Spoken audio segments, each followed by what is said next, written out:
I'm Ariel Azor, host of Right This Way, and today we're going to talk about strong leaders. So the reason I wanted to talk about this week is because last week I tried to get my video out. I had some technical difficulties, so we didn't get it out, but I talked a lot about Iran, and I feel like that's sort of time sensitive, so I didn't want to put that video intended for last week out this week, but I still want to talk about some things that are sort of related to it. So that's why we're going to talk about strong leaders, what that looks like, why we want that as Americans, and a little bit about why the candidates on the Democratic debate stage do not represent that. I think the strength of the leader directly correlates to how people perceive the strength of a nation. So I just want to start with, we're seeing everywhere all these young people, not even just young people, but like celebrities and stuff. And I know it's a joke, but everybody's joking about World War III and getting drafted for World War III and how Trump's starting a world war.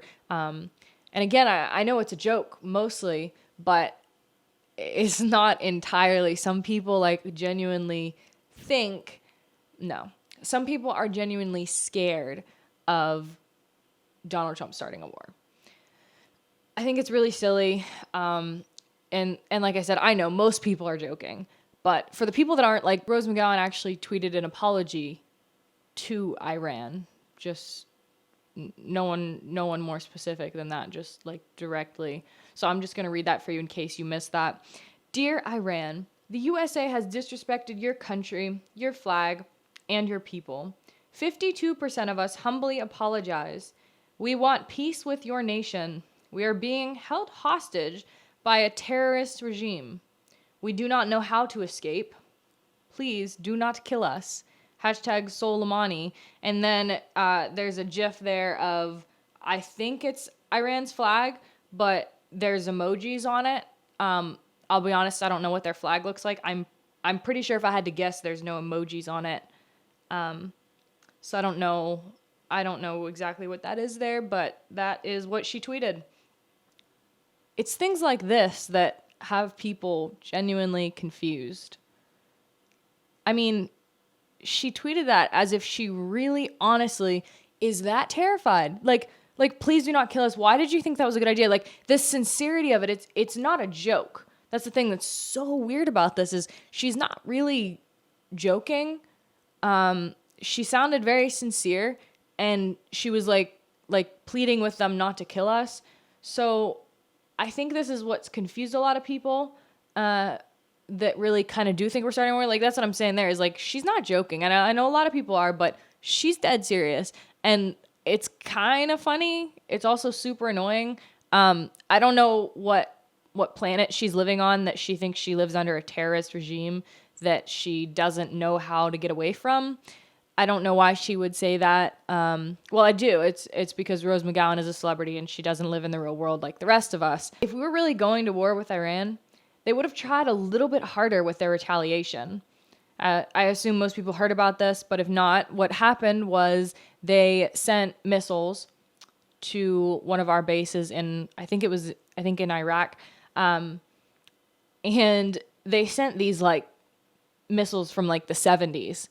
They're super old technology. So we knew they were coming, and they knew we would know that, they had to know that. So none of our soldiers were even injured. We evacuated them, got out of there, and nothing was done. They just destroyed the base, but nobody died. That wasn't their goal. Why wasn't that their goal? Because they don't want war. Because Donald Trump follows through on his promises. See, this is the difference between Donald Trump and Obama, and this is the difference between a strong leader who makes a nation look strong and a weak leader who makes an entire nation look weak.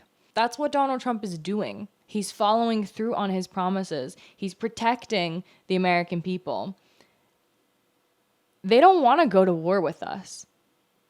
They're scared of us. They don't even want to retaliate because they're scared of us, because they know that we're going to respond exactly how we promised we would respond. With that, for a minute, I want to talk a little bit about the Democratic candidates, what we're seeing on the debate stage, because there was a debate this week. We see those 3 white candidates front and center, and they do have a woman, so they are more diverse than us with our white man president. Their diversity is still really lacking for how concerned they are about it. At the end of the day, though, their candidates, they don't have any sort of excitement, energy behind them that Donald Trump has. And this is why we talked about, the importance of a strong leader, what he's done. He established himself as a strong leader, not to be messed with, not just with Iran, but with Kim Jong-un. When Obama was getting out of office, that was still an issue. And, we were all kind of like, oh, what's going to happen? And then Donald Trump took office. He took care of it. He was like flexing his missiles and stuff on us. And Obama just let it happen. And Donald Trump was like, listen, you're not going to be doing that. That's not happening. And he was like, okay. And it's not happened. So, I think we can say whatever we want about Donald Trump, whatever we want about his personality, but he has something these Democratic candidates will never have. Elizabeth Warren, I'll be the first to say it. I probably am not allowed to say this, but, I'm a girl, so I'm going to say it. When she got on stage at the debate and started talking to, I think it was Joe, I'm pretty sure it was Biden. She was like, he put his hand out to shake her hand, and she was like, oh, after you called me a liar on national television? I don't think so. And he was like, he was like, what are you talking about? And she was like, still not going for it. And she looked like honestly, she acted like she was being too emotional about something that was really not a big deal at all. At the end of the day, I don't think we should have a president, woman or man, who is freaking out over really little things. Like, listen, people are not going to like you. They're going to call you names.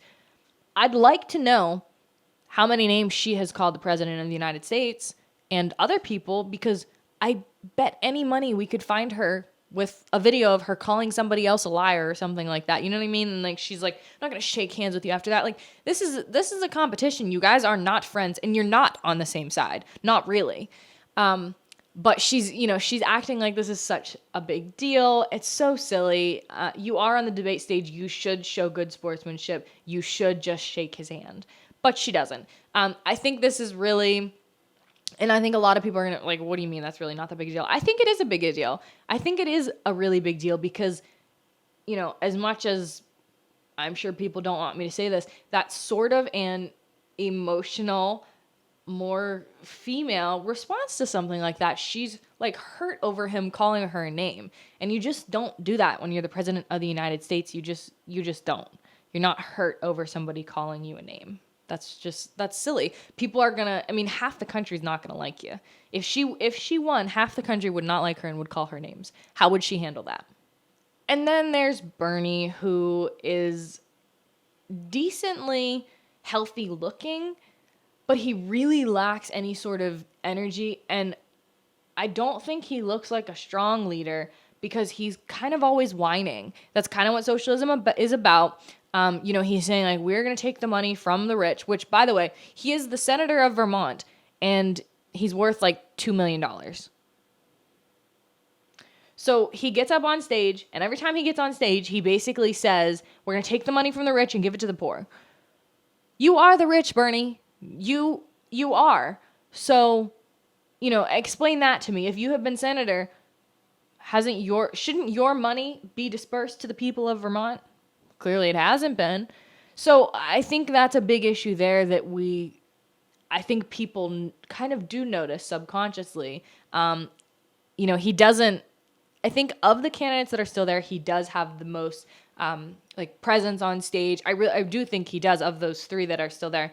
I think he has the most presence on stage, but I think he's a socialist through and through, and I don't think people can vote for him. And then there's Joe. Joe's image, I think, has pretty much been destroyed. I think with all the creepy stuff he said, they've had it on video. I think people are seeing it, and I think people really don't like it. People are kind of like, oh, we liked him when he was vice president and he kept his mouth shut. But, yeah, that's not going to work. I think that's kind of what's happening. He doesn't have a lot of, he just doesn't have any energy, really. And even, supporters of, his supporters don't have any energy. So I don't think we're going to see that going much further, to be honest. But at the same time, he just doesn't have that. He doesn't have that personality. He does not have that confidence when he walks in a room. He does not command the room. None of them do. And I think we have to ask, would these candidates be capable and willing to do what Donald Trump did? To establish us as somebody not to be messed with? I don't know. But I think Donald Trump did just that. at a very, very minimal loss to us. Well, I should say a minimal loss to us because our soldiers were supposed to come home and now they're not. Not as many. We're actually sending some back. So that's not good. I know that. I won't say that this is like completely like a good thing, but at the end of the day, that move is again to show strength. Is it necessary? Maybe. Did you promise they were coming home? Yes. But a good leader is able to make those decisions. A good leader is able to realize, I did promise these people would come home, but they can't, and I'm willing to take responsibility for that. The media is bashing him over that. He knew that would happen, and he did it anyway. He does what needs to be done. Sounds like somebody the American people want to lead them. I do. And hopefully, more than 50% of America does too.